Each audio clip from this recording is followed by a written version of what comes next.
इसवी सन 1680 रायगड किल्ला हिंदवी स्वराज्याच्या राजधानीवर काळोखाचे ढग जमा होऊ लागले होते।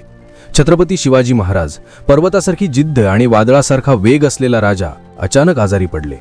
सुरुवातीला प्रजेला वाटलं की हा साधा ताप आहे, पण काही दिवसांतच आजाराने गंभीर रूप धारण केलं।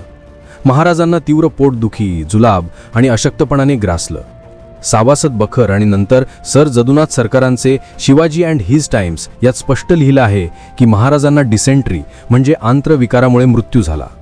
त्या काळी वैद्यकीय साधन संपत्ती मर्यादित होती, त्यामुळे सर्व प्रयत्न अपयशी ठरले।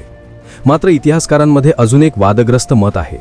काही बखरी, विशेषतः खाफीखानची मुंताखब अल लुबाब यात असा उल्लेख आहे की महाराजांना विषप्रयोग झालेला असू शकतो, कारण रायगडच्या दरबारात राजकारणाचा जाळ पेटलेला होता।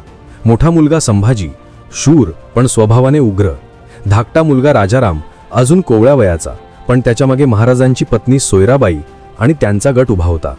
सोयराबाईंच्या गटाला वाटत होतं की संभाजी गादीवर बसला तर त्यांचा प्रभाव संपेल, त्यामुळे राजारामलाच पुढे आणण्याचा कट रचला गेला। याच पार्श्वभूमीवर विषप्रयोगाच्या अफवा उठल्या। मात्र जदुनाथ सरकार ठामपणे सांगतात की ठोस पुरावे नाहीत, म्हणून सर्वाधिक स्वीकारलेलं मत म्हणजे जुनाट आंत्रविकार आणि तापामुळेच महाराज गेले। 3 एप्रिल 1680 तो काळाकुट्ट दिवस। वयाच्या केवळ 50व्या वर्षी रायगडच्या किल्ल्यावर स्वराज्याचा आधारस्तंभ कायमचा शांत झाला। महाराष्ट्र शोकातूर झाला।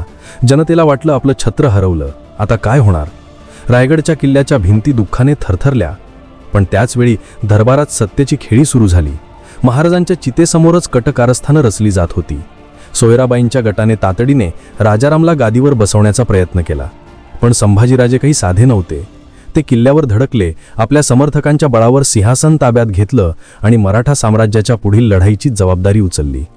दरम्यान ही वार्ता औरंगजेबाच्या दरबारात पोहोचली। औरंगजेबाने हर्षोल्लासाने जाहीर केलं की हिंदूंच्या बंडाचा पाया कोसळला आहे। संदर्भ खाफीखान। त्याला वाटलं की आता मराठे नेत्याविना अंतर्गत भांडणात अडकून जातील आणि मग दक्षिण मुघलांच्या पायाखाली येईल। पण इतिहासाचा चक्र विलक्षण आहे। औरंगजेबाने एका बाजूला आनंद व्यक्त केला तर दुसऱ्या बाजूला कबूलही दिली की असा शूर, धाडसी आणि बुद्धिमान राजा पुन्हा जन्माला येणं कठीण आहे। शत्रू असूनही त्याने महाराजांच्या पराक्रमाला मान्यता दिली। हे दाखवतं की शिवाजी महाराज फक्त मराठ्यांचेच नाही, तर आपल्या शत्रूंच्याही मनावर अधिराज्य गाजवत होते।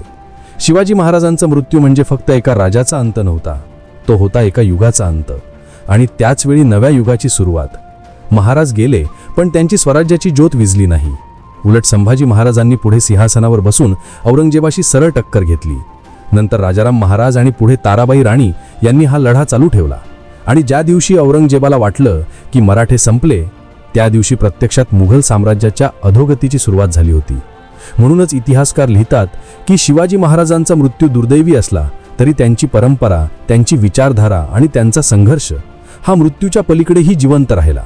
तो अजून प्रखरतेने पेटला आणि औरंगजेबाला 27 वर्ष महाराष्ट्राच्या डोंगर कपारीत भटकत ठेवलं। स्वराज्य जिंकलं आणि शिवाजी महाराज अमर झाले।